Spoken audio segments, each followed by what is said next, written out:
चारों भाइयों के 2-2 बेटा हुए, 8 राजकुमारों को 8 राज्यों पर अभिषेक किया है राम जी ने, मतलब सब राजा बनेंगे।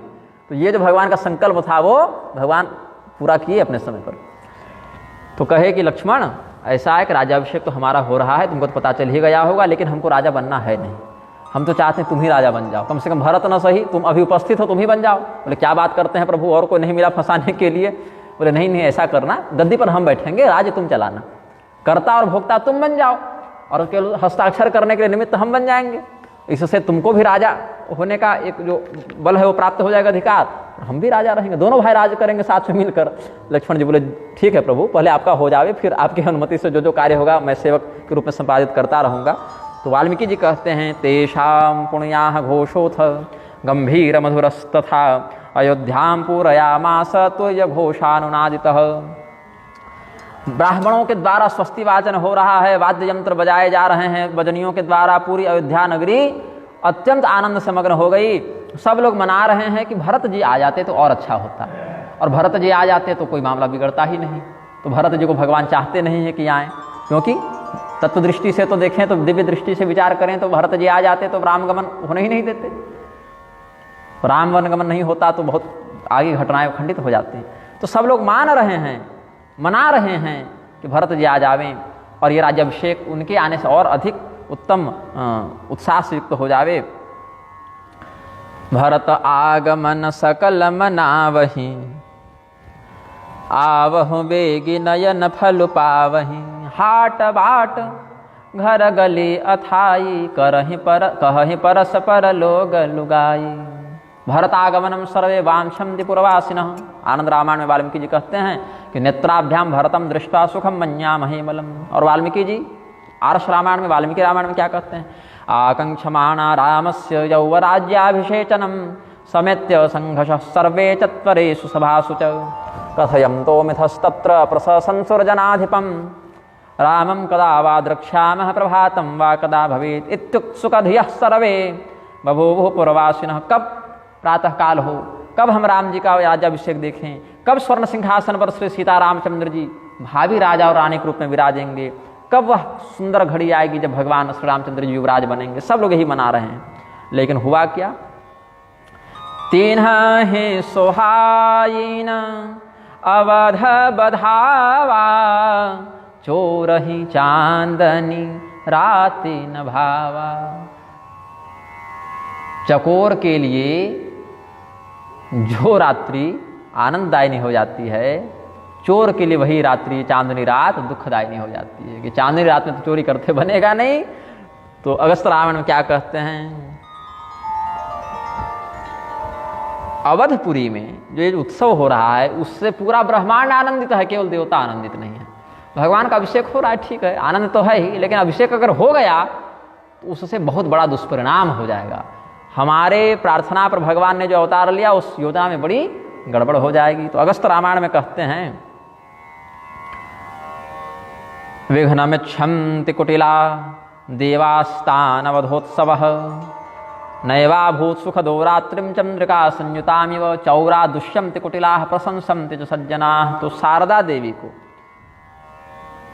सरस्वती देवी को बुलाया, बहुत प्रणाम किया उनको, बहुत प्रणाम किया देवताओं ने। देवताओं के उस प्रणाम को देखकर देवी सरस्वती कहती क्या बात है, आज कुछ विशेष अनुनय हो रहा है देवताओं के द्वारा, क्या हो गया, क्या काम है आप लोग को, बोलिए तो सही।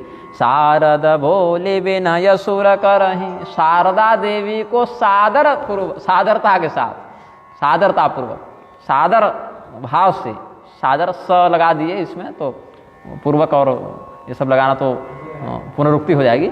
लेकिन बारंबार चरणों में प्रणाम करके देवता कहते हैं विपत्ति हमारी बिलो की बड़ी, मातु करिय सोई आज, राम जाहि बन राजत जी, होई सकल सुर काज।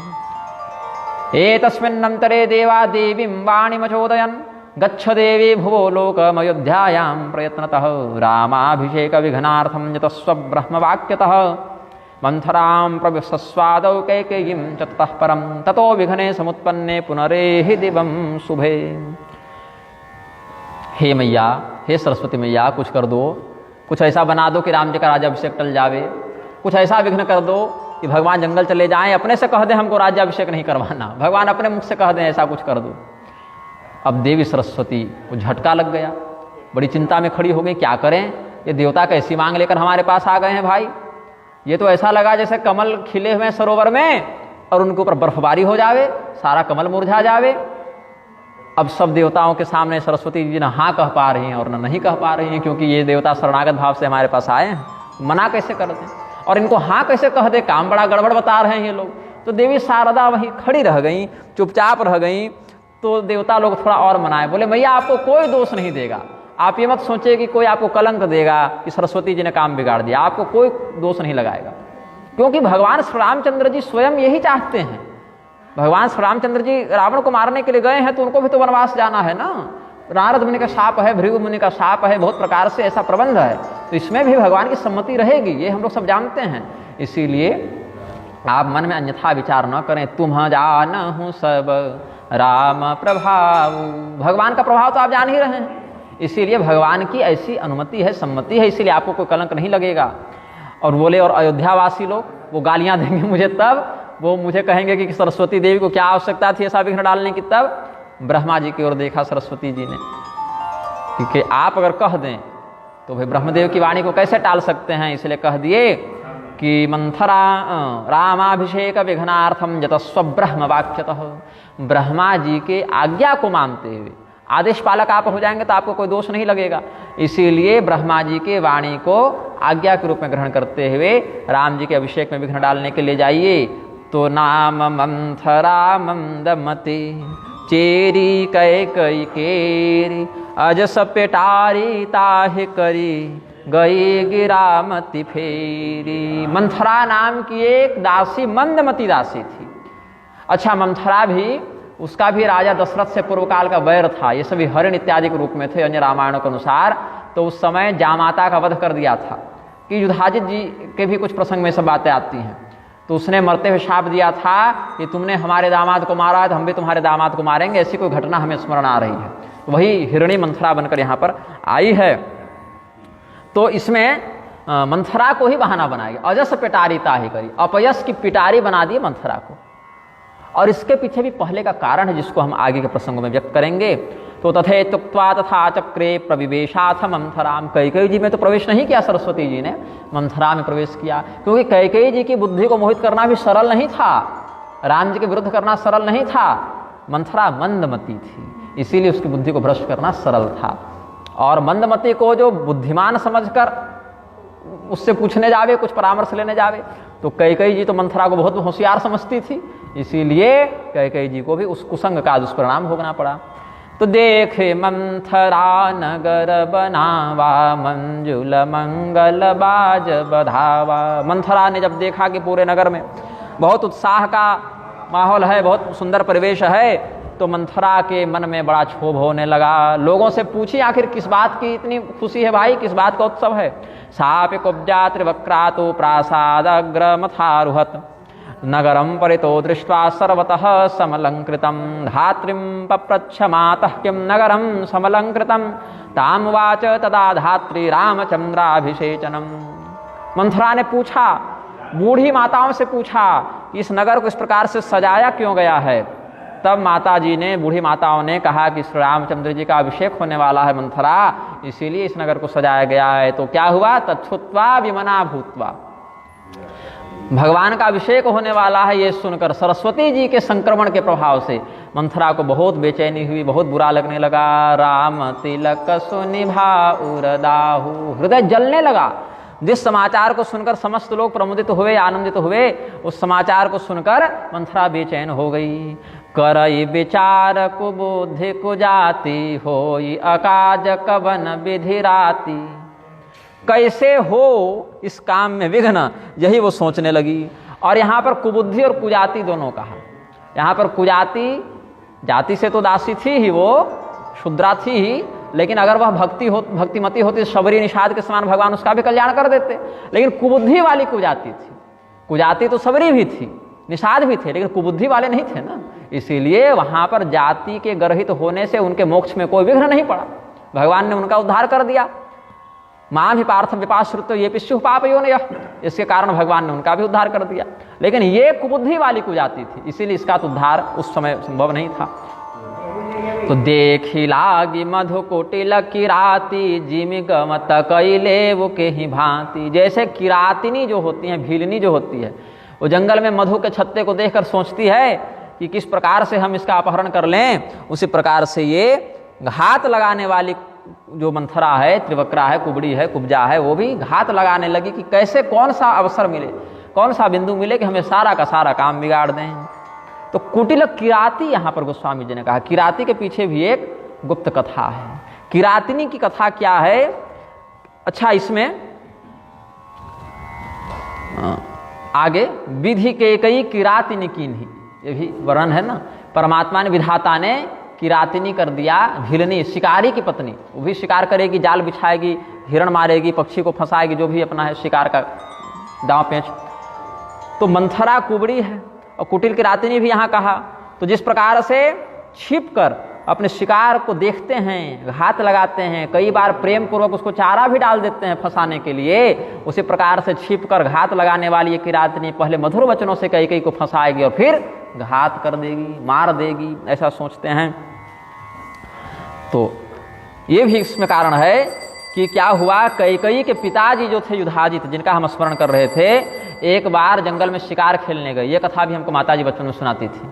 नानी जी माताजी को सुनाती थी, माताजी हमको सुनाती थी। अब हमने अपनी नानी जी को तो देखा नहीं, तो माताजी हमको नानी जी के द्वारा बताए ये सब कथानक सुनाती थी। तो जंगल में शिकार करने के लिए, मृगया करने के लिए राजा युधाजित गए थे और वहीं पर उन्होंने एक हिरण को मारा। तो उसकी जो हिरणी थी, जो जोड़ी में हिरणी थी, वो रोने लग गई। वो हिरणी अपने माँ के पास गई और वो हिरण उस समय पूरा मरा नहीं था, घायल था। तो जो हिरणी थी उसका इदामत लगा एक प्रकार से। जिस हिरण पर बाण चलाया था युधाजित ने, उसको बाण लगा, वो मरा नहीं, तड़पने लगा। तो उसकी जो पत्नी थी वो रोती हुई अपनी माँ के पास गई कि मेरे पति को राजा मार रहे हैं। तो दौड़कर आई राजा के पास और उसने कहा कि इसको छोड़ दीजिए, क्योंकि हम लोग सामान्य हिरण नहीं हैं, हम लोग यक्ष हैं, यक्ष देवता हैं हम लोग, और हम लोग हिरण का रूप धारण करके ऐसे विहार करते हैं। इसीलिए वो दिव्य भाषा में बोल ली हिरणी। लेकिन राजा युधाजित ने नहीं छोड़ा, उसने तलवार से मार दिया उसको। तो इसीलिए राजा युधाजित को शाप देते हुए उसने कहा था, कोई बात नहीं, हम भी तुम्हारे दामाद की मृत्यु का कारण बनेंगे। तो वही यक्षिणी जो है यहाँ पर मंथरा बन के आई, जो हिरण के रूप में घूमती थी वो यक्षिणी। ये भी एक कथा संतजन बताते हैं। तो भरत मातु पह गए बिलखानी, का अनमनि हसी हसी कहरानी। क्या बात है मंथरा, बड़ा मन उदास है तुम्हारा। पूरे नगर का हर व्यक्ति प्रसन्नता से नाच रहा है, झूम रहा है, गा रहा है, और तुम उदास हो, मुंह लटका कर बैठी हो। कैकेयी तब ब्रवीत कुब्जाम कच्चित क्षेमंग मंथरे। तबीयत खराब है क्या, बुखार हो गया क्या, मन में कोई खटास है, पेट गड़बड़ है, क्या हो गया तुमको? कुछ बोलती ही नहीं है ये। उत्तरो नैव कौटिल्या तया दत्तस्तथा स्त्रियः चरित्रादरोदनम सातु चकार विपुलम भृशम। कुटिलता के कारण उत्तर नहीं दिया कैकेयी ने, कैकेयी को मंथरा ने कुछ भी नहीं, केवल चुपचाप रो रही है। स्त्री के आंसुओं में ब्रह्मास्त्र से भी अधिक ताकत कवियों ने वर्णित की है साहित्यिक भाषा में, है ना। कहते हैं कि स्त्रियों के आंसू में वह क्षमता है कि ब्रह्मास्त्र का मारा भले बच जावे, मंत्र बल से, तपस्या के बल से स्त्री का मारा नहीं बच पाता। तो कैकेयी जी ने मंथरा को थोड़ा और प्रेम से कि भाई क्यों उदास रहेगी, घर का नौकर भी है तो उदास न रहे, ये सज्जन सोचते हैं ना। हमारे घर का सेवक भी उदास क्यों है भाई, कोई कष्ट है तब तो उदास है। कैकेयी जी कितना प्रेम करती थी, अपने घर के नौकर को भी उदास नहीं देख सकती, इतना अच्छा चरित्र है कैकेयी जी का। लेकिन भगवान उनसे कुछ काम और निकलवाना चाहते थे। तो कहती हैं कि लगता है कि तुम जो इधर उधर बहुत बोलती चलती हो ना, बहुत बोलती थी मंथरा, बहुत बोलती थी, तो लगता है आज लक्ष्मण जी ने तुमको कहीं बकवास करते सुना होगा, कोई चुगली उगली कर रही होगी तो तुमको डांट दिया होगा, इसलिए तुम्हारा मन थोड़ा खराब है। तो हंसी कहरानी गालू बड़ तोरे, गाल को खींचा है मंथरा के गाल को, और कहते हैं कि तुम्हारा गाल बहुत बड़ा बड़ा है ना, बहुत बोलती है तुम, इसीलिए लगता है कहीं कुछ उल्टा सीधा बोल रही होगी, लक्ष्मण जी सुन लिए होंगे तो थोड़ा डांट दिए होंगे, वही तुम्हारे दिल में बात बैठ गई। तब न बोली चेरी बड़ पापिनी, छाड़ श्वास कारी जनु सापिनी। जैसे काली नागिन फुफकारती है वैसे केवल लंबी लंबी श्वास छोड़ रही है और ऐसे ऐसे कर रही है। अब बताइए कैकेयी जी महारानी वो नौकरानी को भी क्यों उदास है भैया, ये भी खुश हो जाए, समझा रही हैं कितना प्रेम है, कितना मतलब चिंता करती हैं छोटे छोटे व्यक्तियों की भी। कई मंथराम प्राह स्वदुखम वदमम थरे प्रददौ लक्ष्मणो दंडम किमपि प्राह नैव सा। फिर जब देखे कि मंथरा अभी भी उदास है तो चिंता हो गई कैकेयी जी को कि घर में कोई अनहोनी तो नहीं हो गई, कहीं राजा दशरथ को कुछ तो नहीं हो गया, कहीं राम को कुछ नहीं हो गया, या कहीं हमारे मायके से कोई चिट्ठी तो नहीं आई, क्योंकि मंथरा तो कैकेयी जी के साथ ही आई थी, वहां बचपन से इनके साथ थी, तो कहीं लक्ष्मण और के साथ तो कुछ नहीं हो गया, भरत शत्रुघ्न की तो कोई अशुभ समाचार की चिट्ठी नहीं आ गई। तो रामस्य कुशलम ब्रूहि नृपस्य भरतस्य च लक्ष्मणस्याह कैकेयी शत्रुघ्नस्य च मंथरे समय रानी कह सिकिन कुशल राम महिपालु लखनु भरत रिपु दमन सुनी भाकुबरी उरसालु। जब कुशल पूछने लगे तो कैकेयी के इन वचनों से कुब्जा के मन में, कुबरी के मन में, मंथरा के मन में और कष्ट हुआ। बोले अभी तो सब ठीक ही है रानी जी, लेकिन जग लगता नहीं अब ज़्यादा ठीक रहने वाला है। क्यों, क्या हो गया बताओ तो, क्या दिक्कत हो गई? हम बोलेंगे महाराज को, क्या कोई सुरक्षा में गड़बड़ है, क्या कोई शत्रु आक्रमण करेंगे, क्या कोई मुहूर्त गलत हो गया, क्या किसी नेक जोग में कोई दिक्कत हो गई, बताओ हुआ क्या? रामं च कौशले पुत्रं सोऽभिषेक्ष्यति भूतले। हमसे क्या पूछ रहे हैं आप? आपको नहीं पता है कि राम जी का अभिषेक होने वाला है? राजा जी क्या घोषणा किए हैं कि कल राम का अभिषेक होगा। बोले तो ये तो अच्छी बात है ना, ये तो हम भी जान रहे हैं, इसीलिए तो सब उत्सव मना रहे हैं। बोले यही तो गड़बड़ है। तत्पतिस्तु महाराज स्तवनाशाय चोद्यतः, तुम्हारे जो पति हैं ना वही महाराज जी, तुम्हारे जो अभिषेक करेंगे वही महाराज जी तुम्हारा नाश करने के लिए तैयार हो गए। अब कैकेयी सोची क्या मेरा नाश? कैसे भाई, हम तो उनकी पत्नी हैं, मेरा नाश क्यों करेंगे? पत्नी हो ना, प्रिय पत्नी नहीं। प्रिय पत्नी होती तो भरत का राज्याभिषेक करते। अच्छा ये बताओ, राज्याभिषेक चलो बड़े का करेंगे, ठीक है, उसके बाद क्या होगा? केवल कौशल्या का कल्याण होगा। सुभगा किल कौशल्या यस्याः पुत्रोऽभिषेक्ष्यते। कुशल तो केवल कौशल्या जी का होगा। कुशल और कौशल्या मिलता जुलता शब्द है, उन्हीं का कुशल होगा क्योंकि उन्हीं का पुत्र राजा बन रहा है। तुम्हारा तो कुछ नहीं होगा कैकेयी। क्यों, कैसे, क्या हो गया? अच्छा बताओ, भरत का राज्याभिषेक नहीं होता कोई बात नहीं, भरत के आने तक ये रुक सकते थे कि नहीं? चिट्ठी भेज सकते थे कि नहीं? मतलब क्या औकात है तुम्हारे पुत्र की कि बेटा का अभिषेक कर रहे हैं और सगे बेटा को चिट्ठी नहीं भेज रहे हैं? इसी से लीमलाल बाबा होते समझाते सोचो कैकेयी कि कितना प्रेम करते हैं तुम्हारे पति तुमसे कि पुत्र को चिट्ठी तक नहीं लिखे कि बेटा आ जाओ, तुम लोग सब रहोगे तो अच्छा रहेगा। क्या कारण है बताओ? ऐसी कौन सी हड़बड़ी है कि मुहूर्त नहीं मिलेगा? जैसे गणेश्वर शास्त्री द्रविड़ जी कह दिए ना कि अभी 3-4 वर्ष और मुहूर्त नहीं है प्रतिष्ठा का, वैसे ही ये भी कह दिए क्या है ऐसा तो दे, और अगले ही महीने जाकर मलोपीठ वाले इंदौर में फिर प्रतिष्ठा भी करवाने लग गए। तो देखहु कसन जाई सब शोभा जो अवलोकि मोर मन क्षोभा। ये सब शोभा देखकर तुमको प्रसन्नता होती होगी, हमारे मन में प्रसन्नता नहीं होती, हमको तो चिंता होती है, तुम्हारे हित का विचार करके चिंता होती है। भरतोऽपि गतो दूरम मातुलस्य गृहं प्रति चलम हितव सौभाग्यम नद्यास्रोतैवोष्णगे। जैसे गर्मी में नदी का पानी घटता ही घटता है, कहीं बढ़ता नहीं है, वही तुम्हारे सुहाग का हाल है, वो घटेगा। आज तक जितना पानी है ना, गर्मी बढ़ेगी नदी का पानी घटेगा, नदी का पानी घटेगा, तो अब तुम्हारा सौभाग्य, तुम्हारा सुख, तुम्हारा सम्मान सब घटता चला जाएगा। भरत तो मामा घर चले गए, उनको बताना भी उचित नहीं समझा राजा ने। ऐसी क्या विपत्ति आ गई कि कल ही सुबह करना अभिषेक? बताओ, इतनी हड़बड़ी में किस राजा का अभिषेक होता है भाई? और तुमको तो कोई मतलब नहीं है, पैर फैला लेना और सोए रहना है। नींद बहुत प्रिय से तुराई, खाली पलंग तोड़ने के लिए तुम हो क्या यहाँ पर? लखहु न भूप कपट चतुराई। पत्नी को तो अपने पति के हृदय और मस्तिष्क, दिल और दिमाग दोनों पर कब्जा करके रखना चाहिए कि पति का मन क्या कह रहा है और पति का हृदय क्या कह रहा है, दोनों बातों पर दिल दिमाग पर कब्जा करोगी तब समझ में आएगा ये कपट। हमारी जैसी दासी को ये समझ में आ जा रहा, लेकिन रानी को समझ में नहीं आ रहा, तो हम क्या कहें अपने मुंह से? बताओ, इतनी छोटी सी बात तो हम समझ जा रहे हैं। तुम्हारा काम क्या है? पलंग तोड़ना तुम्हारा काम है, बैठे बैठे सोई रहती है, लेटी रहती है केवल। राजा तो हमसे बहुत प्रेम करते हैं, बहुत प्रेम करते हैं, बहुत प्रेम करते हैं, यही प्रलोभन में झुंझुना लेके तुम खेलते रहो। किम से दुर्भगे मूढ़े, नौकरानी होके रानी को मूढ़ कर रही है, देख रहे हैं पावर मंथरा का ये तो हाल है। कैकेयी रानी जो राजा दशरथ के साथ स्वर्ग गई थी, मतलब क्या उनकी तपस्या का स्तर होगा, स्वर्ग में सदेह चली गई राजा दशरथ के साथ युद्ध में सहयोग करने के लिए। उनको ये दुर्भगे मूढ़े गाली दे रही है ये मंथरा बैठकर। यही कारण है, जो व्यक्ति जितने सम्मान का पात्र है ना, ये बात भी हमको उस समय समझ में नहीं आई जिस समय हमने गलती की, अभी आ रहा है। जो व्यक्ति चरणों में पड़ा रहता है, प्रयास करना चाहे वो चरणों में ही पड़ा रहे, इससे वो विनम्र भी रहता है, उसका कल्याण भी होता है। ऐसा नहीं कि उसका अपराध है, उसका कल्याण होगा। लेकिन अगर उठा के हृदय से लगाइएगा तो वहाँ से गला पकड़ना बड़ा सरल हो जाता है। तो कई जी ने बहुत बढ़ा चढ़ा कर रखा था मंत्रा को, शुरू से कुछ भी बोल देती थी तो अरे ठीक है, हंसी मजाक में सहेली। आज ये स्थिति आगे करे, मूर्ख, अरे दुर्भगे, क्या बैठ कर सोई हुई पलंग पर, होश नहीं तुमको, ये कहने का सामर्थ्य नौकरानी का हो गया महारानी। ये स्थिति आई कहाँ से? एक दिन में तो स्थिति नहीं बनेगी ना। इसीलिए सेवकों को सम्मान देना चाहिए, भरण पोषण करना चाहिए, लेकिन अनुशासन विहीन भरण पोषण नहीं करना चाहिए। सेवक का एकदम पुत्र के समान, पुत्री के समान, घर में कोई नौकर आ रहा है, नौकरानी आ रही, तो बेटा बेटी के समान उससे प्रेम कीजिए। लेकिन सगे बेटे को जब माथा पर चढ़ाते हैं, वो जब इतना तांडव करता है, वो तो फिर भी सेवक ही है।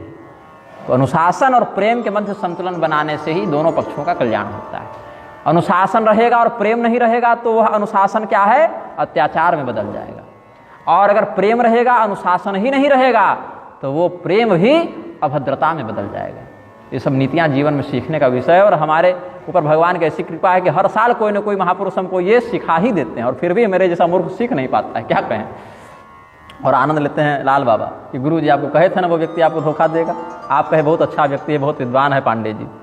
हम कहे थे आपको 1 साल पहले गुरु जी उससे दूर रहिए, बहुत दुष्ट कपटी व्यक्ति है, और आप कहे नहीं गुरु जी बहुत विद्वान है, बहुत सदाचारी व्यक्ति है। आज देखिए विश्वासघात कौन कर रहा है। हम भी कहते हैं ठीक है पांडे जी। तो यहाँ पर कैकेयी के साथ किस प्रकार का कपट कर रही है। अभी तो कैकेयी को भी थोड़ा आत्मसम्मान में झटका लगा, करे इतनी गाली बक रही है, आज क्या हो गया इसको। तो डांटती, अब बोली तो जीभ निकाल लूंगी तेरी मैं, ज़्यादा मत बोल, बहुत तुम्हारी बुद्धि बढ़ गई है, मैंने तुमको बचपन से इतना प्रोत्साहित किया तो आज इतना तुम बोलने लगी। तो जब डांट दीजिएगा तो क्या होगा। यदि व्यक्ति आपके प्रति ज़्यादा अभद्र है तो वो और गाली देगा, और नहीं तो ब्लैकमेलिंग पर उतर जाएगा, रोने लगेगा। जाओ तब देखो, तुम्हारा तो हित ही समझ के कह रहे थे हम, तुम्ही को अगर रसातल जाना है तो हम क्या कर सकते हैं।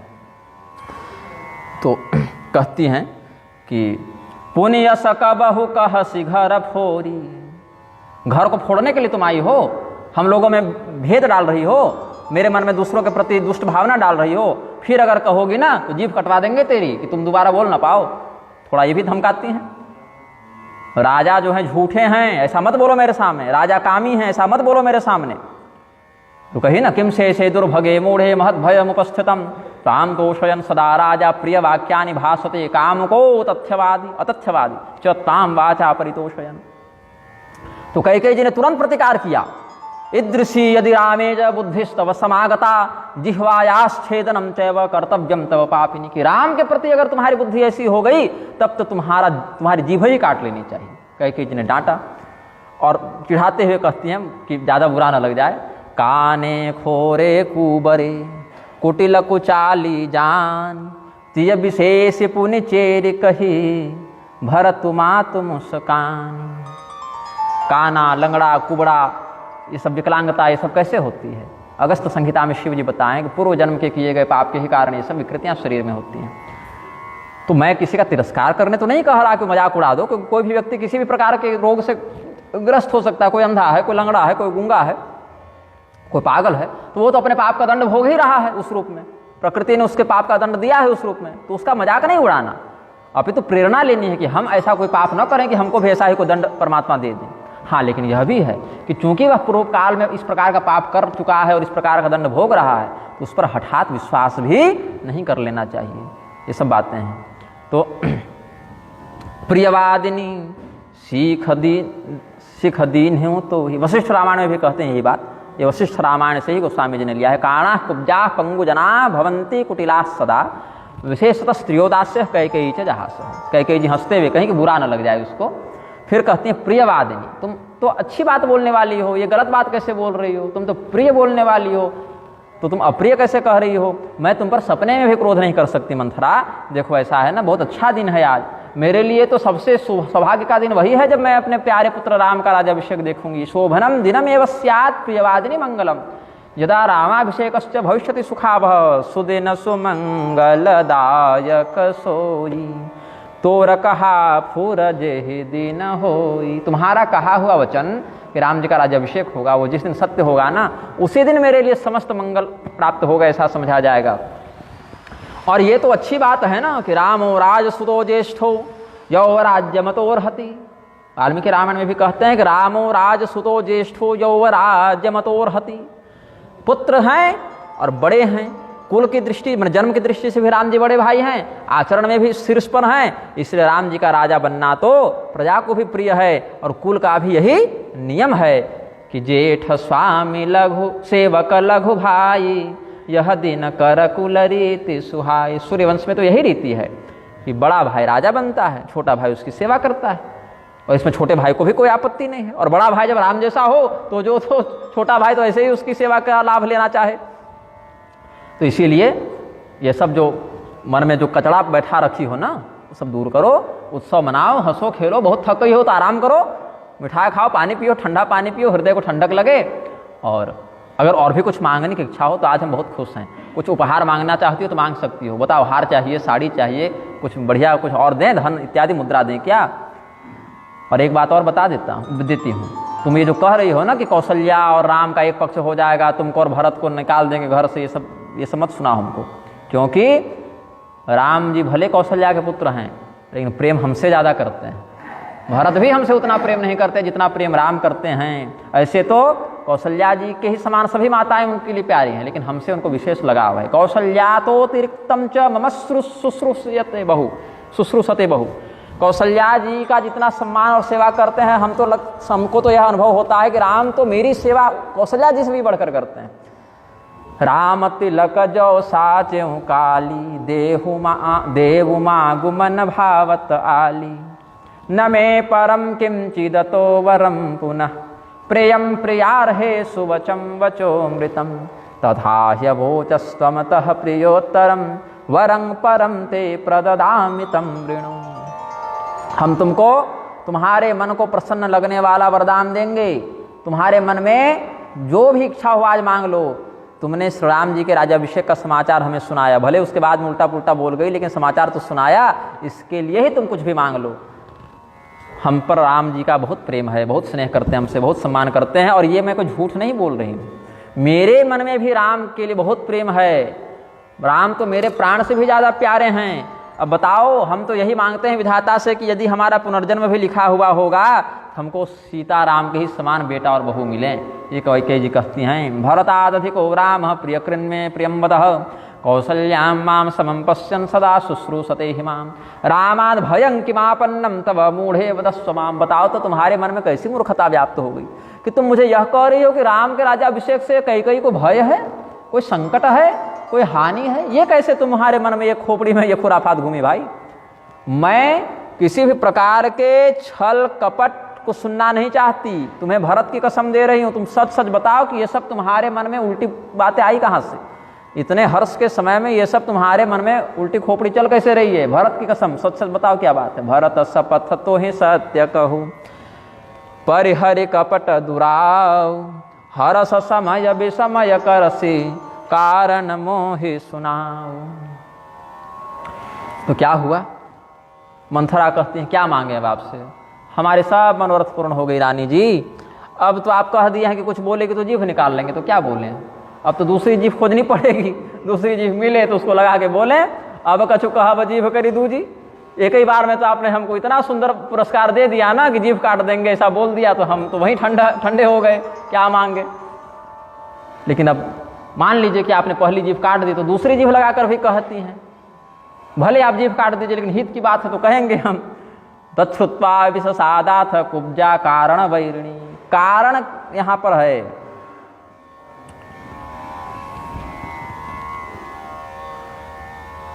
अकारण वैर नहीं कर रही हैं। मंथरा भी इससे पहले राम जी के प्रति कोई उल्टी पुल्टी बात कही नहीं, वो तो सरस्वती जी ने उसमें वैर बुद्धि उत्पन्न की। सरस्वती जी कारण हो गई हैं, इसीलिए मंथरा भी वैर भाव का प्रदर्शन कर रही थी। और इससे मंथरा को लाभ क्या है, देखा जाए तो कोई लाभ नहीं हुआ। मंथरा को क्या लाभ हुआ, लेकिन भगवान की शिक्षा थी तो उसमें निमित्त बन गई। कोई नायक बन गया, कोई खलनायक बन गया। बोले अब क्या कहें, हमारा तो जिह्वा छेदन करने का आपने उद्घोष कर दिया कि जीभ काट लूंगी तुम्हारी। और मेरी तो खोपड़ी फूट गई, बल्कि नहीं फूटी तो आप फोड़ दीजिए कि अच्छी बात हम कह रहे हैं और आपको बहुत बुरा लग रहा है, भले कहत दुख रौरे ही लागा, हम अच्छा कहेंगे तो आप ही को बुरा लगेगा। और अगर झूठी कोई बात मैं कह दूं आपकी चापलूसी में तो बहुत अच्छा फिर आपको लगेगा कि हाँ बहुत अच्छी बात कही मंथरा।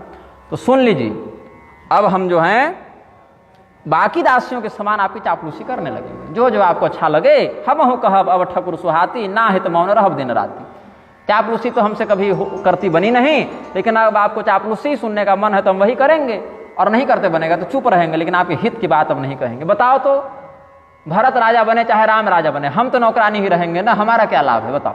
तुम्हारे हित के लिए कह रहे हैं, तुमको भी सुनना नहीं है और बनना है कि हम बहुत होशियार हैं, बहुत प्रीतम हमारे हैं राजा दशरथ जी, हमसे बड़ा प्रेम करते हैं।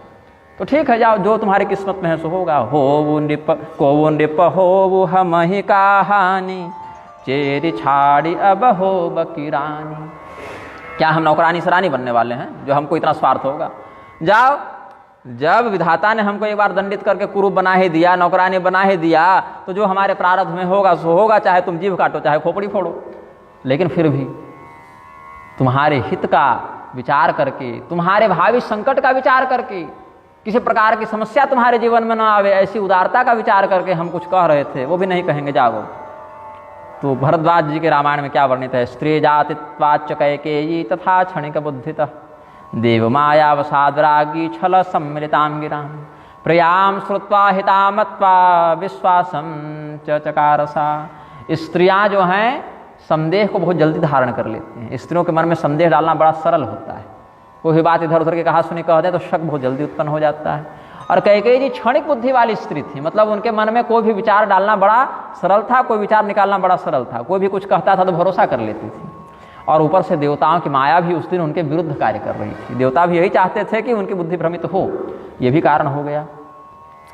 तो कैकेयी के सामने मंथरा ने इस प्रकार की कपटपूर्ण वाणी जब बोली तो अपनी बड़ी हितैषिणी है, बड़ा शुभचिंतन कर रही है हमारे विषय में, ऐसा सोचकर कैकेयी जी भी सुरमाया बस बैरिनी सुहृद जानी पतियानी, अपने हित का ही यह कथन करने वाली मंथरा है, ऐसा भ्रम हो गया कैकेयी जी को। और पूछती हैं, बारंबार पूछती हैं, बड़े प्रेम से सम्मान करके पूछते, अच्छा सुनो ना, बताओ ना क्या बात है, तुम खुल के क्यों नहीं कहती हो? नहीं मारेंगे नहीं डांटेंगे, तुम बोलो क्या बात है, तुम जरूर कुछ जानती है, तुम्हारे मन में जरूर कोई बात है जो तुम कह नहीं पा रही है। पुनः पुनः पृच्छति कैकेयीतां वदस्ववृत्तं झटिति त्रिवक्रे गीतम शबरया मधुरम निशम्य मृगीव मुग्धा भवितव्य निघ्ना। जब कोई हिरणी बड़ी चंचल होती है, उसको पकड़ना बड़ा कठिन होता है, तो भीलनी क्या करती है उसको पकड़ने के लिए? सुंदर गीत गाने लगती है। उसके गीत की आवाज़ को सुनकर वो हिरणी आकर्षित होती है और धीरे धीरे उसके निकट आकर घास चरने लगती है, लेकिन ये कुछ करती नहीं। तो हिरणी को लगता है कि भीलनी तो बड़ी अहिंसक वृत्ति वाली है, मारेगी नहीं, ये तो बड़ी अच्छी महिला है, और निकट आ जाती है, फिर भी कुछ नहीं करती। जब एकदम निकट आ जाती है, एकदम सट जाती है, तो थोड़ा उसको दुलारने लगती है, और जब बिल्कुल कब्जे में आ जाए तो मार डालती है। ऐसे ही मंथरा यहाँ पर हो गई भीलनी और हिरणी हो गई कैकेयी जी। सबरी गान मृगी जनु मोही तसी मति फिरे अहई जसी भावी रहसी चेरी बात जनु भावी। अब अपना दाम लगाकर जब देखे, मंथरा ने देखा कि अब कैकेयी का मन हमारी ओर आकर्षित हो रहा है, तो धीरे धीरे बात कहती, राम माता सपत्नी ते कथम वैरम न यापयित दर्पाम निराकृता पूर्वम त्वया सौभाग्यवत्तया। देखो कैकेयी, मैं बहुत सुंदर हूँ, राजा मुझसे अधिक प्रेम करते हैं, इस चक्कर में तुमने कई बार कौशल्या जी का निरादर किया है। हालांकि निरादर किया नहीं था कैकेयी जी ने, कुछ हंसी मजाक में कह देते हैं तो निरादर थोड़ी होता है, लेकिन फिर भी घमंड तो था ही, जिसकी झलक कई बार व्यवहार में दिख जाती होगी। तो कहे कि देखो मैं तो कहने से डरती हूँ, तुम तो कह दो कि घर फोड़ी हो गई है, तुम केवल वैमनस्य डाल रही हो, लेकिन ये बात जान लो कि कैकेयी जी ने हमारा तिरस्कार किया है, ऐसी दुर्भावना बैठ गई है कौशल्या के मन में। और एक बार राम का राज्याभिषेक हो गया तो समझ लो तुम्हारा सम्मान, तुम्हारा अधिकार, तुम्हारा सुख सब छिन गया। तुम ही न सोच सुहाग बल निज बस जानहु राव, मन मलिन मुह मीठन रिपु राउर सरल स्वभाव। आपको अपने पति पर घमंड है ना कि पति हमसे बड़ा प्रेम करते हैं, पति हमारे विरुद्ध कुछ नहीं करेंगे। तुमको लगता है राजा तुम्हारे बस में, ऐसा कुछ नहीं है। राजा के मुख में कुछ और है और मन में कुछ और रखते हैं। ये राजा लोग भरोसे के लायक नहीं होते, मुंह से बहुत मीठा मीठा कहेंगे, मन में कपट रखते हैं, और तुम तो सरल स्वभाव वाली महिला हो, इसीलिए तुम नहीं जानती कि राजा के मन में क्या है। धर्मवादी शठो भर्ता स्वक्षणवादी च दारुणः शुद्ध भावे न जाने शेते नैव मति संधिता। दिखावट में धार्मिक हैं, चिकनी चुपड़ी बातें करने वाले हैं, और हृदय से शठ हैं, निर्दयी हैं। तुम उनके सरल स्वभाव को जानती हो, कपट स्वभाव को नहीं जानती हो, इसीलिए तुम यहाँ फंस गई हो। चतुर गभीर राम महतारी बीच पाई निज बात सवारी। जो राजा मिथ्या भाषण करने वाले हैं उनको चिकनी चुपड़ी बातों से प्रसन्न करके राम की माता कौशल्या ने अपने वश में कर लिया। इसीलिए क्या षड्यंत्र किया गया, तुम्हारे पुत्र को और तुम्हारे पुत्र के समर्थक शत्रुघ्न को ननिहाल भेज दिया गया। और राम को अगर ननिहाल भेजना था तो शत्रुघ्न को भेज देते और लक्ष्मण को भी भेज देते मगध देश। सुमित्रा जी के दोनों पुत्र अपने ननिहाल जाते और भरत जी अपने ननिहाल जाते, लेकिन ऐसा नहीं किया। लक्ष्मण तो राम के ही अनुकूल हैं, तो वो तो विरोध करेंगे नहीं, और उनके साथ में रहने से राम का बल बढ़ेगा, ऐसा राजा ने सोचा। और शत्रुघ्न जी भरत जी के साथ अधिक रहते हैं, तो दोनों भाइयों को ननिहाल भेज दिया। चिट्ठी भी नहीं भेजी कि राज्याभिषेक में आ जाओ, सम्मिलित हो जाओ। यही सब राजनीति है ना जो तुम नहीं समझ रही हो। पठये भरत भूप ननियोरे राम मातु मन जान बरौरे। राम की माता ने ही कहा है, समझ लो कि भरत और शत्रुघ्न को ननिहाल भेज दिया जाए और उनकी अनुपस्थिति में ही राम का राज्याभिषेक कर दिया जाए। काम को तथ्यवादी च त्वां वाचा परितोषयन्। ये राजा चिकनी चुपड़ी बातों से तुमको फंसा के रखे, उधर कैकेयी के विरुद्ध भड़काकर कौशल्या ने उनको अपने वश में कर लिया। कार्यम करोति तस्या वै राम मातुः सुपुष्कलम् मनस्येतन्निधाय व प्रेषयामास ते सुतम् भरतम मातुलकुले प्रेषयामास सानुजम्। इसीलिए भरत को तो ननिहाल भेज दिया अपने भाई के साथ और शत्रुघ्न के साथ। और यहाँ पर हुआ क्या, भविता राघवो राजा राघवस्य च यः सुतः राजवंशात्तु भरतः कैकेयी परिहास्यते। एक बार राघव राम जी राजा बन गए तो राम का ही पुत्र राजा बनेगा, ये भी निश्चित हो जाएगा। और अंततः भरत और भरत के समर्थकों को राजकुल से ही निकाल दिया जाएगा, राजवंश से ही निकाल दिया जाएगा, ये जान लो तुम। और राम की माँ कौशल्या बड़ी कपटी है, जबकि कौशल्या जी का चरित्र तो देवता भी गुणगान करते हैं, इतना उत्तम है। लेकिन यहाँ भड़काना है तो उल्टी बात कहती है मंथरा कि तुम्हारे प्रति बहुत ईर्ष्या है कि कौशल्या के मन में, तुमसे बहुत चिढ़ती है वो, ऊपर ऊपर से कुछ बोलती नहीं है, हम तो अंदर की बात बता रहे हैं ना तुमको।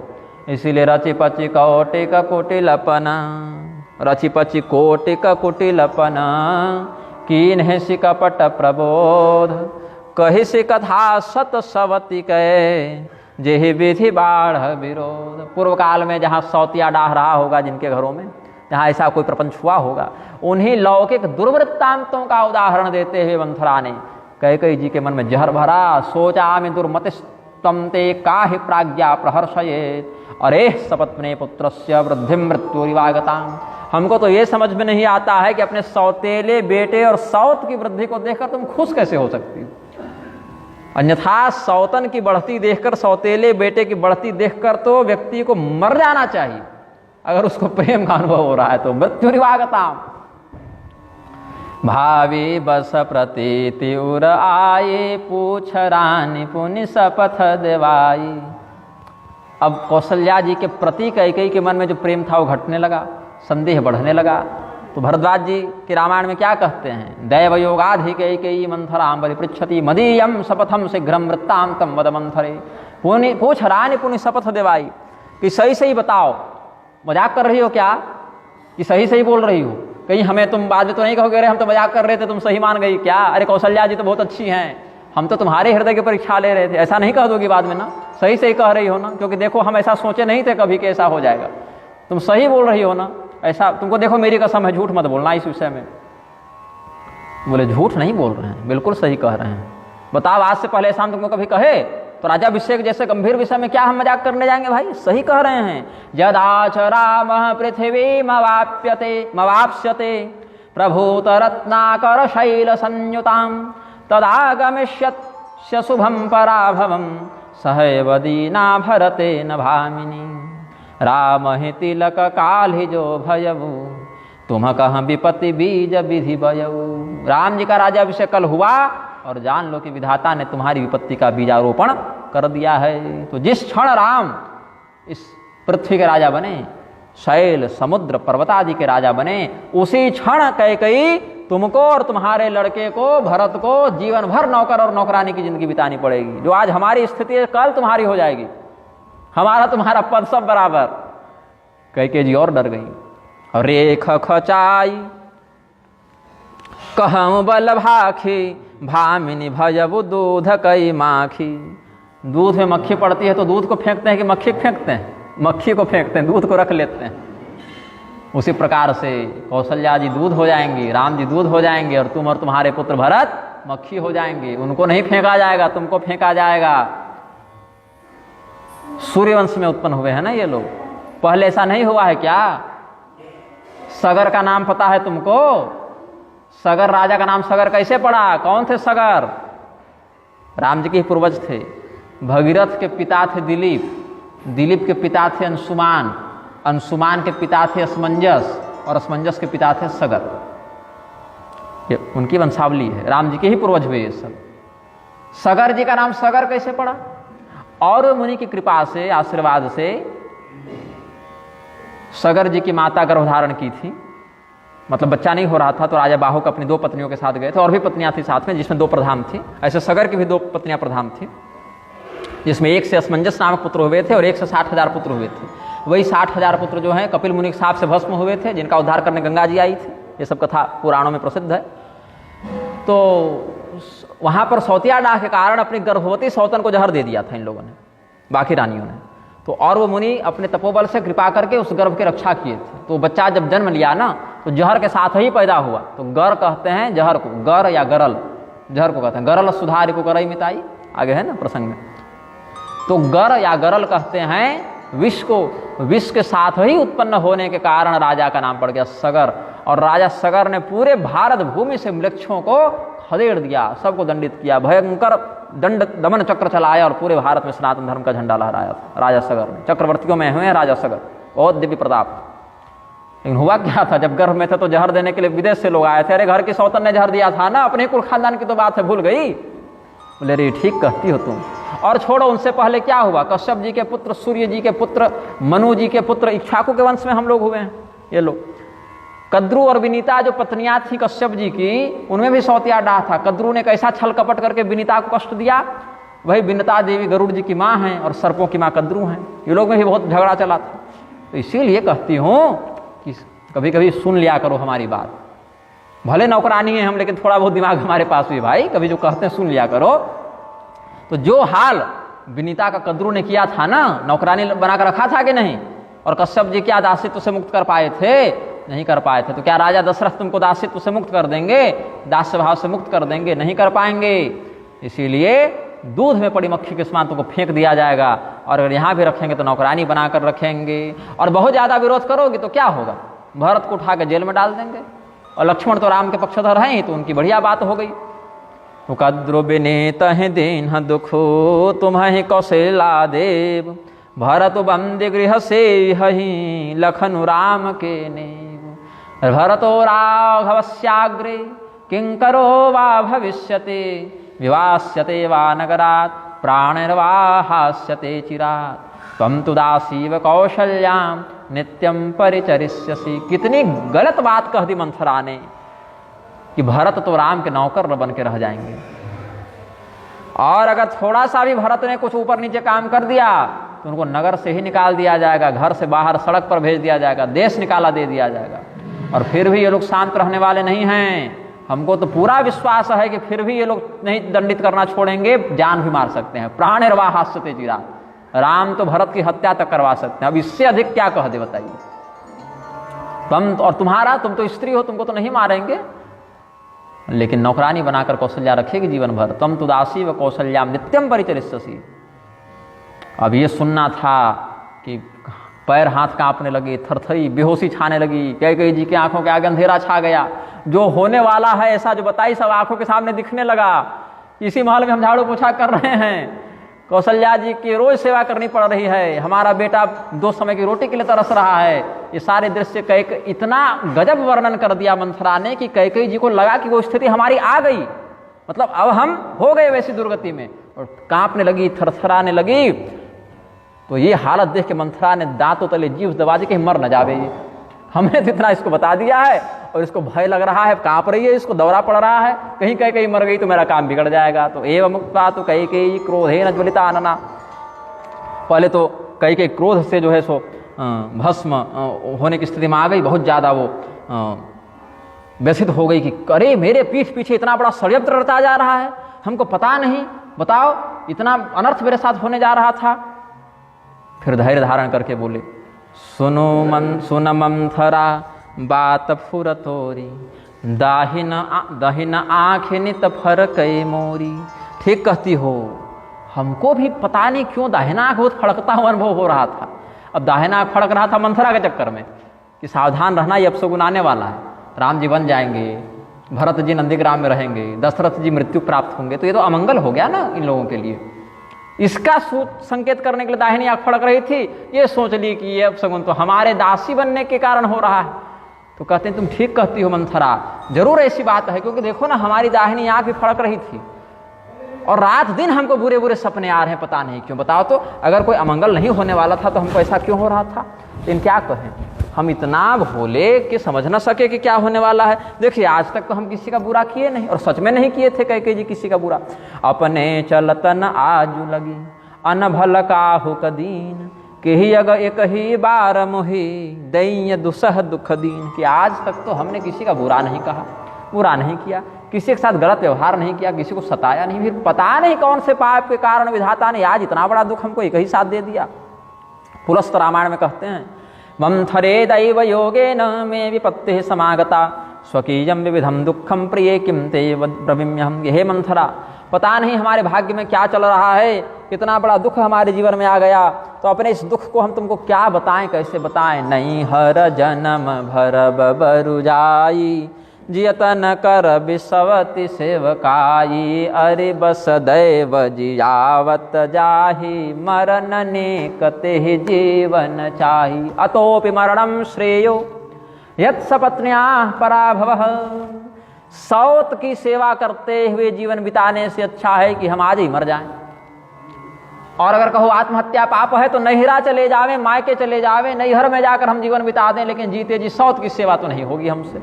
अब प्रेम से सम्मान से कोई सहयोग में कर दे अलग बात है, लेकिन ये वाला तो अनैतिक अत्याचार वाला हमसे सहन नहीं होगा भाई। अब अगर यह कहो कि शत्रु के वश में रहकर जीवित रहना है तुमको, तो इस विकल्प से अच्छा तो हमको मर जाना ही उचित लगेगा। बोले कुछ नहीं करना पड़ेगा, न तुमको नैहर जाना पड़ेगा, न तुमको मरना पड़ेगा, बस वही करो जो हम कह रहे हैं। मवयोच्यमानं व्यजिते श्रोतुम छंदो विलासिनी, श्रूयतामभिधास्यामि श्रुत्वा चैतद्विधीयताम्। जिस प्रकार से कौशल्या ने राजा को वश में करके अपना काम निकलवा लिया, वैसे तुम भी राजा के माध्यम से अपना काम निकलवा सकती हो, अगर हमारे कहे के अनुसार काम करो तब। तो मंथरा के इस वचनों से कैकेयी जी के डूबते नाव को कुछ सहारा मिला, तिनके का ही सही लेकिन सहारा मिला। परव कूप तब बचन पर सकव पूत पति त्यागी, कह से मोर दुख देखे बड़ कसन कर बहित लाग। कैकेयी जी ने अब गुरु बना लिया मंथरा को, कहे कि तुम केवल कह दो मंथरा कि ये करना है, अगर तुम कहोगे कि कुआं में कूद जाओ तो हम जाके कूद जाएं, तुम कहो कि दशरथ जी को छोड़ दो, भरत जी को छोड़ दो, तो बेटा और पति को हम छोड़ दें, लेकिन आज तुम बताओ कि आखिर कैसे इसका समाधान होगा। मेरा इतना बड़ा दुख तुम्हारे अलावा कोई न समझ सका, और तुम्हारे अलावा कोई हमको यहाँ से निकाल भी नहीं सकता है। एवं मुक्त्वा तदा दिव्या मंथरा पापदर्शिनी, रामार्थमुपहिंसन्ति कैकेयी मिदमब्रवीत्। इस प्रकार से कैकेयी जी के कहने पर मंथरा जो हैं, बिल्कुल पाप बुद्धि वाली मंथरा, जिसके एक एक भाव भंगिमा से पाप झलक रहा हो, ऐसी मंथरा ने कैसे कहा है, और कैकेयी को कैसे वो बात समझ में नहीं आ रही है। लखई न रानी निकट दुख कैसे, चरिय हरि तत्रे न बलि पशु जैसे। बलि देने के लिए जो पशु को लाते हैं, उसको लाने से पहले हरी हरी घास खिलाते हैं लोग, तो बलि का पशु पता नहीं कर पाता कि इस हरी घास को खाने बाद हमको काट दिया जाएगा। तो जैसे भागने के स्थान पर हरी हरी घास खाता रहता है और बाद में काट दिया जाता है, वैसे ही मंथरा की हरी हरी घास को कैकेयी जी ग्रहण कर रही हैं, मतलब मधुर वाणी को ग्रहण कर रही हैं। पता नहीं चल रहा है कि अभी तो हमारे जीवन में कोई कष्ट ही नहीं, सब तो बढ़िया बात बनी हुई है। कष्ट तो हम अपने इसी मंथरा के बहकाने के कारण स्वयं निमंत्रित करने वाले हैं। तो कथयेषात् तव स्नेहान् मनसा धार्यते मया रामाभिषेक संहारा निगृह्य विनिवर्तय, कि तुमने बहुत पहले हमको एक कथा बताई थी, एक घटना बताई थी, वही बात को हम मन में धारण करके रखे थे, वही वरदान यहाँ पर बहुत बड़ा काम करेगा। दोई वरदान भूप सन थाती मांगहु आज जुड़ा बहु छाती। आज तुम अपने भग्न मनोरथ को परिपूर्ण कर सकती हो, आज छाती जुड़ा सकती हो, आज हृदय में ठंडक प्राप्त कर सकती हो। कैसे? पहले तुमने राजा दशरथ से 2 वरदान का आशीर्वाद लिया हुआ था। वो 2 वरदान तो धरोहर के रूप में पड़े हैं, ब्लैंक चेक पड़ा है, रकम भरो, राजा दशरथ ने सिग्नेचर तो कर ही दिया है, जो चाहो सो भरो। और राजा दशरथ सत्यसंध हैं, समाज में बड़ी बदनामी हो जाएगी उनकी अगर बात से पलट गए तो। उनकी पूरे जीवन भर की प्रतिष्ठा, पूरी कमाई एक क्षण में समाप्त हो जाएगी। कि अपनी पत्नी को दिए वचन को पूरा नहीं कर सके तो दूसरे को क्या पूरा करेंगे। देखिए, पूरी चादर सफ़ेद हो कोई मतलब नहीं, एक छींटा लग जावे तो सारा समाज उसी को देखता है, बाकी कहाँ कहाँ चादर सफ़ेद है कोई नहीं देखता। तो राजा अपने जीवन में कलंक तो लेंगे नहीं। तो क्या मांगना है मैं बताती हूँ। सुतहि राज राम ही बनवासु देहु लेहु सब सवति हुलासु। क्या कहते हैं? अपने पुत्र के लिए राज्य मांग लो, राम के लिए वनवास मांग लो, और जो आनंद तुम्हारी सौत को प्राप्त होने वाला है एक झटके में सब छीन लो। तुरंत सारा का सारा पासा पलट जाएगा कई। लेकिन सुनो, इसमें भी योजना बना के चलनी है। राम को मृत्युदंड नहीं मांग सकते राम के लिए, बल्कि राम तो तुम्हारे पुत्र को मार सकते हैं, कह चुके हैं ना, प्राणर्वा हास्यते चिरात, कि राम चाहे तो भरत को मरवा भी सकते हैं। लेकिन अगर तुम कह दोगे कि राम को मृत्युदंड दे तो राजा दशरथ स्वीकार करेंगे नहीं। तो बात ऐसी कहनी है कि राजा दशरथ स्वीकार करने के लिए विवश हो जाएं, कोई ठोस विरोध न कर सके, तो वनवास भेजने में कोई दिक्कत नहीं है। ऐसे भी वनवास तो हो ही चुका है एक बार उनका। गुरु विश्वामित्र के साथ गए हैं तो जंगल में रहने का कुछ तो अभ्यास हो गया है। भरत जी थोड़े कभी गए हैं, लेकिन ये तो गए ही हैं। शिकार इत्यादि खेलने के लिए जब जाते थे तब तो पूरे राजोचित सेवा के साथ जाते थे, लेकिन गुरु जी के साथ तो अकेले ही चले गए ना, ऋषि महर्षि के रूप में, उसी व्यवस्था के साथ। शिकार खेलने जब जंगल गए हैं ये सब भाई, तो पूरे राजोचित व्यवस्था के साथ गए, लेकिन गुरु जी के साथ तो वनवासी बनकर गए हैं ताड़कावध के लिए। इधर से तो उस समय अभ्यास भी है, कोई दिक्कत नहीं होगी उनको। और कह दो जीवन भर के लिए वनवास तो भी गड़बड़ हो जाएगी, लोग विद्रोह कर देंगे। भारत के प्रति जनता का विद्रोह भी नहीं होना चाहिए, क्योंकि राजा का राज्य तो जनता के समर्थन से ही सफल होगा। मंत्रिमंडल का समर्थन चाहिए, प्रजा का समर्थन चाहिए। गद्दी पर अभिषिक्त हो जाना बड़ी बात नहीं है ना, गद्दी को चलाना भी पड़ेगा। तो ऐसा कुछ प्रबंध करो कि राम जी वापस आएंगे, ऐसी आशा लोगों के मन में बनी रहे। लेकिन वो आशा इतने लंबे समय के बाद पूर्ण हो कि राम जी के वापस आने के बाद भी भरत का राज्य हिले नहीं, क्योंकि 14 साल में भरत जी अपने राज्य को इतने बढ़िया से संभाल लेंगे कि कोई व्यक्ति भरत के राजा होने पर आपत्ति नहीं करेगा कि भैया अभिषेक हो गया तो हो गया और बढ़िया राज्य कर ही रहे, किसी को कष्ट नहीं है तो क्यों राजा बदले हम लोग। ऐसा अगर कर लेंगे तो प्रजा में विद्रोह भी नहीं होगा और तुम्हारा सारा कार्य भी बन जाएगा। अतः शीघ्रम प्रविश्याद्य क्रोधागारम रुषान्विता। देखो समय अधिक बचा नहीं है, शाम हो ही गई है, कल सुबह राज्याभिषेक का सारा प्रबंध शुरू हो जाएगा। जो है रात भर का ही समय है, और अभी राजा दशरथ सोने के लिए आएंगे ही शयन कक्ष में, तो तुम शयन कक्ष में मत रहना, तुमको भवन चले जाओ। अच्छा बताइए, राजाओं के भी क्या ठाठ थे, गुस्सा होने के लिए भी एक अलग से महल बना के रखा था। ये गुस्सा होने के लिए भी एक अलग महल है, तो वहीं चली जाओ। और ये सब जितना श्रृंगार बनाई हो ना, सब फेंक दो, ये सारे आभूषण फेंक दो, बाल बिखेर लो। कोई फटी पुरानी साड़ी होगी ना, नहीं होगी तो हम दे देंगे, मेरे पास बहुत फटी पुरानी साड़ियाँ हैं, नौकरानियों के पास होती हैं, हमसे एक साड़ी ले जाना, वही लपेट के सो जाना, और भूमि पर सोना, पलंग पर मत पड़ जाना। और राजा के सामने कितना भी हो जाए, आज झुकने का नहीं।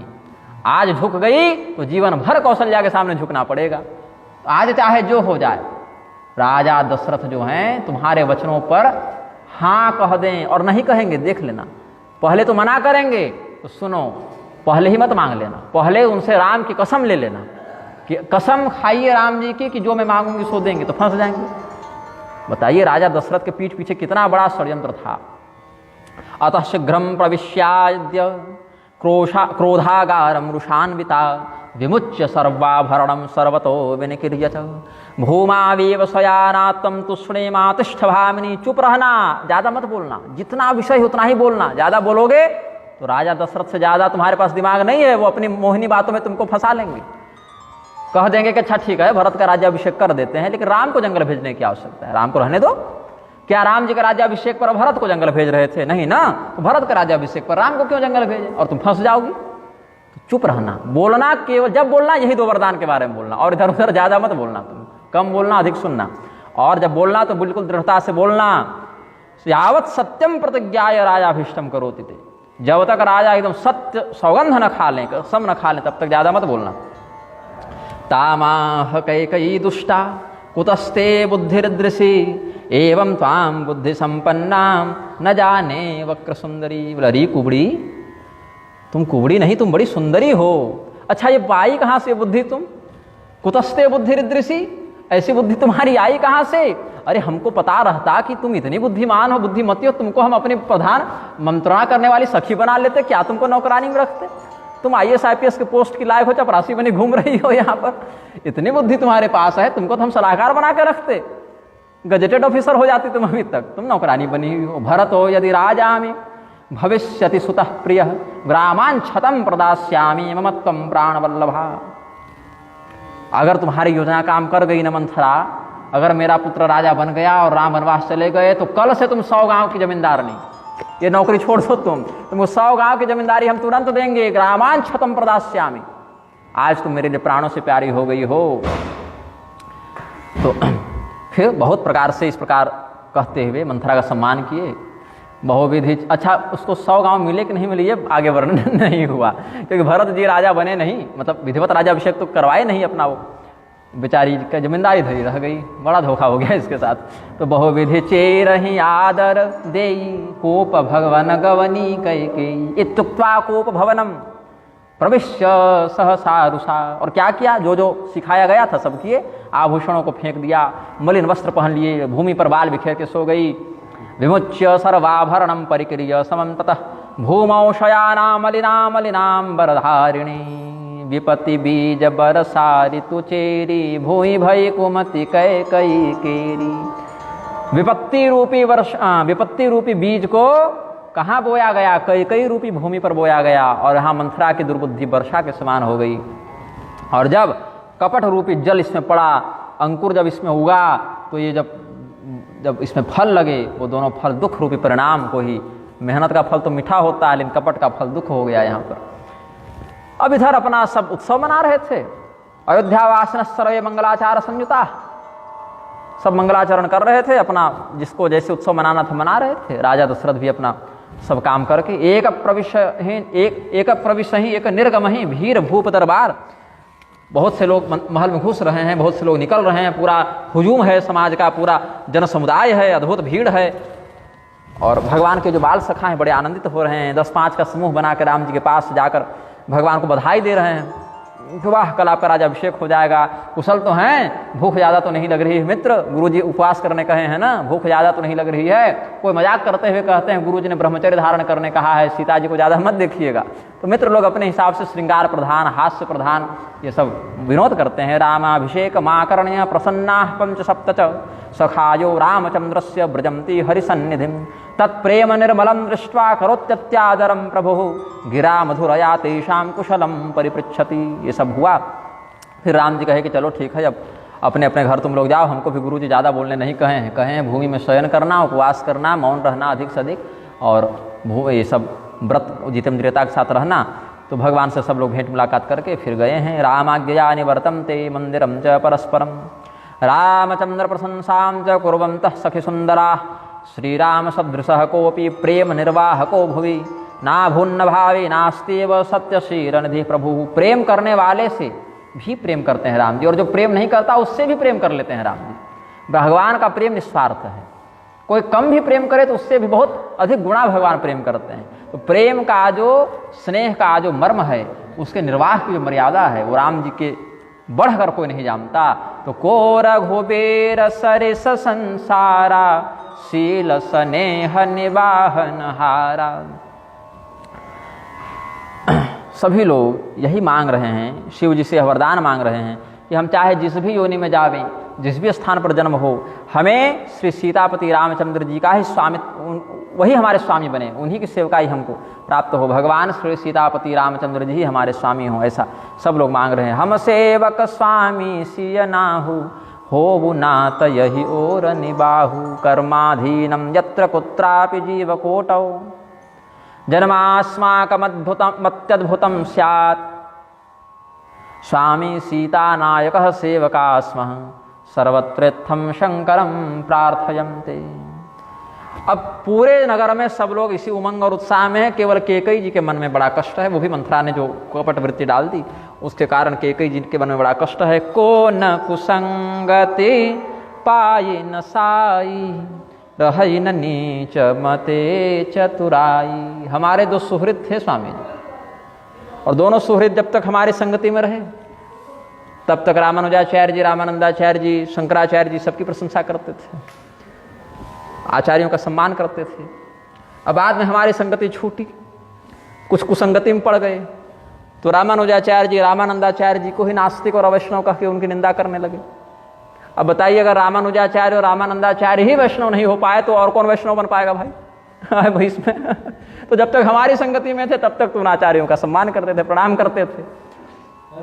दुर्जनों की संगति में पड़ गए तो उनको गाली बकने लगे, तो गाली बकने लगे तो हमने भी संबंध तोड़ दिया, तो हमने तोड़ दिया तो हमको भी गाली बकने लगे। तो हमने सोचा जब उन्हीं को गाली बकी जा रही है तो हमको भी गाली बक दे रहे हैं, तो इसमें हमारा क्या बिगड़ जा रहा है। इसीलिए को न कुसंगति पाई न साई रही न नीच मते चतुराई धीरोत्यंत दयान्वितोऽपि सुगुणाचारान्वितो वाथवा नीतिज्ञो विधिवाद देशिक परो विद्या विवेकोऽथवा दुष्टानामति पाप भावित धियां संगम सदा चेत् भजेत् तद्बुद्ध्या परिभावितो व्रजति तत्साम्यं क्रमेण स्फुटम। बहुत दयालु व्यक्ति, बहुत गुणवान व्यक्ति, सदाचारी व्यक्ति, नीति निपुण व्यक्ति, विधि निषेध की शास्त्रोक्त मर्यादा को जानने वाला व्यक्ति, विद्वान व्यक्ति भी यदि पापियों की संगति करे, जिनके हृदय में भगवान और भगवत भक्तों के प्रति द्वेष है, ऐसे लोगों की संगति करे तो उन दुष्टों की बुद्धि के दोष से घिरकर ये सद्गुणी भी उनके समान दुर्गुणी हो जाते हैं। यह स्पष्ट बात है, जो शास्त्र में लिखा सो समाज में दिखा।